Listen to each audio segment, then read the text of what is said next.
ہندوستان کی تاریخ بہت طویل ہے۔ زمانہ قدیم سے آج تک ہند کے افق پر بہت سے کردار ابھرے۔ ایک طرف ٹیپو سلطان جیسے عظمت کے مینار تو دوسری طرف میر جعفر، میر صادق۔ آج سیاست کے میدان میں خود کو کوئی ٹیپو سلطان کہے یا نہ کہے، لیکن اپنے مخالفین کو میر جعفر اور میر صادق ضرور کہتا ہے۔ آخر میر جعفر اور میر صادق نے ایسا کیا کیا تھا کہ آج بھی ان کا نام ایک گالی کے مترادف ہے؟ آئیے تاریخ کے صفحات کنگالتے ہیں اور جانتے ہیں کہ ان کرداروں کے بارے میں جن کا نام آج بھی نفرت سے لیا جاتا ہے۔ میں ہوں شوکت نواز اور ہماری دنیا کی وہ تھا کون کی سیریز میں ہم آپ کو میر جعفر اور میر صادق کی داستان دکھائیں گے۔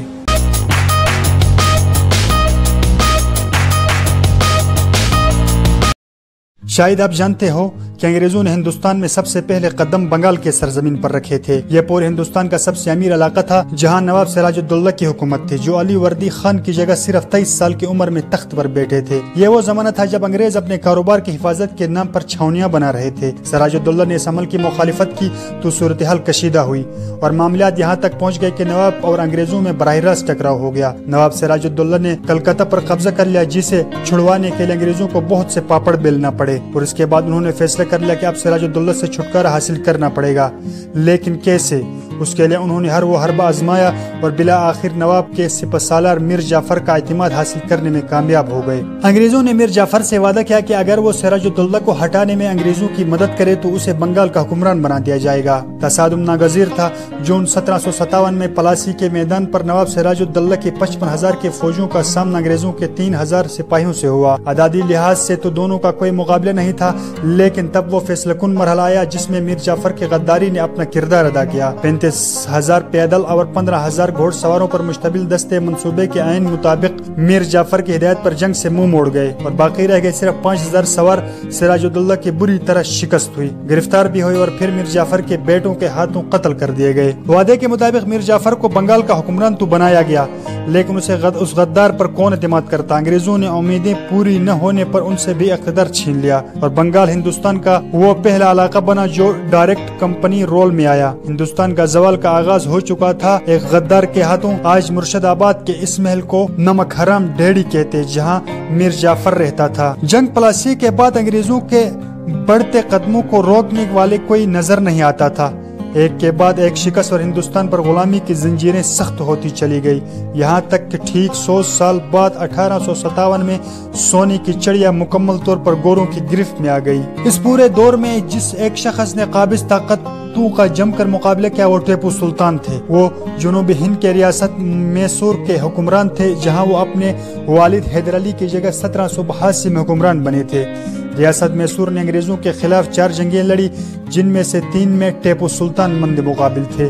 ایک جنگ میں انہوں نے زبردست کامیابی بھی حاصل کی اور انگریزوں کو معاہدے پر بھی مجبور کر دیا، لیکن دوسری جنگ میں شکست کھائی اور آدھی ریاست انگریزوں اور دوسرے مخالفین کے ہاتھ چلی گئی۔ آخری جنگ فیصلہ کن تھی، جس میں صرف انگریز ہی نہیں مسلمان ہند سبھی فتح علی خان ٹیپو کے خلاف متحد ہو گئے۔ ٹیپو نے مئی 1799 میں سرنگا پٹنم کے محاصرے میں دشمن افواج سے لڑے ہوئے جام شہادت نوش کیا۔ ٹیپو سلطان کی اس شکست میں بنیادی کردار تھا اپنے ہی وزیر میر صادق کا۔ انگریز جانتے تھے کہ ہندوستان پر ان کے قبضے کا خواب پورا ہونے میں اگر رکاوٹ حائل ہے تو وہ ٹیپو سلطان ہے۔ انہیں شکست دینے کے لیے اس لیے وہی پرانا حربہ استعمال کیا گیا جسے سراج الدولہ کے خلاف میر جعفر کو لایا گیا، ویسے ہی ٹیپو سلطان کے خلاف حلقے سے چند غداروں سے کام لیا گیا۔ انگریزوں نے میر صادق کے مشورے اور ہدایات کے مطابق ہی مخصوص مقامات اور مخصوص اوقات پر حملے کیے اور میسور اور بنگلور پر قبضہ کیا۔ اس کے فیصلے کی وجہ سے انگریز دارالحکومت سرنگاٹم میں داخل ہونے میں کامیاب ہوئے۔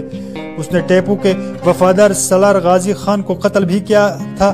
آخر میں اس کے اقدامات اتنے واضح ہو چکے تھے کہ خود کو ٹیپو کے وفاداروں کو اندازہ ہو گیا۔ انہوں نے میر صادق کو قتل کیا، لیکن تنہا میر صادق ہی نہیں، غداروں کے فہرست میں اور بھی کئی نام تھے۔ ٹیپو کی شہادت سے صرف 100 سال پہلے 1700 میں ہندوستان دنیا کا امیر ترین ملک تھا اور انگریز عالمگیر کا دور حکومت اپنے عروج پر تھی۔ کابل سے کلکتہ اور کشمیر سے کلکٹ تک مغلوں کا راج تھا، لیکن صرف ایک صدی میں ہندوستان پر انگریز ایسے قابض ہوئے کہ انہیں روکنے والا کوئی نظر نہیں آتا تھا، اور صدی مکمل ہونے تک مزاحمت کا آخری باپ ہی ٹیپو سلطان کی صورت میں بند ہو چکا تھا۔ ہندوستان کے غلام بن جانے میں جہاں نااہل حکمرانوں کا ہاتھ تھا، وہیں کسی حد تک میر جعفر اور میر صادق جیسے غداروں کے اقدامات بھی شامل تھے۔ اس لیے جب تک ہندوستان کا ذکر باقی رہے گا تب تک ٹیپو سلطان اور سراج الدولہ کو یاد کرتے رہیں گے۔ میر جعفر میر صادق بھی زندہ رہیں گے لیکن ایک غدار اور وطن فروش کی حیثیت سے۔ دوستو اپنا فیڈ بیک ضرور دے، چینل کو سبسکرائب کرنا مت بھولے، اپنا بہت سارا خیال رکھیے گا۔ اللہ حافظ۔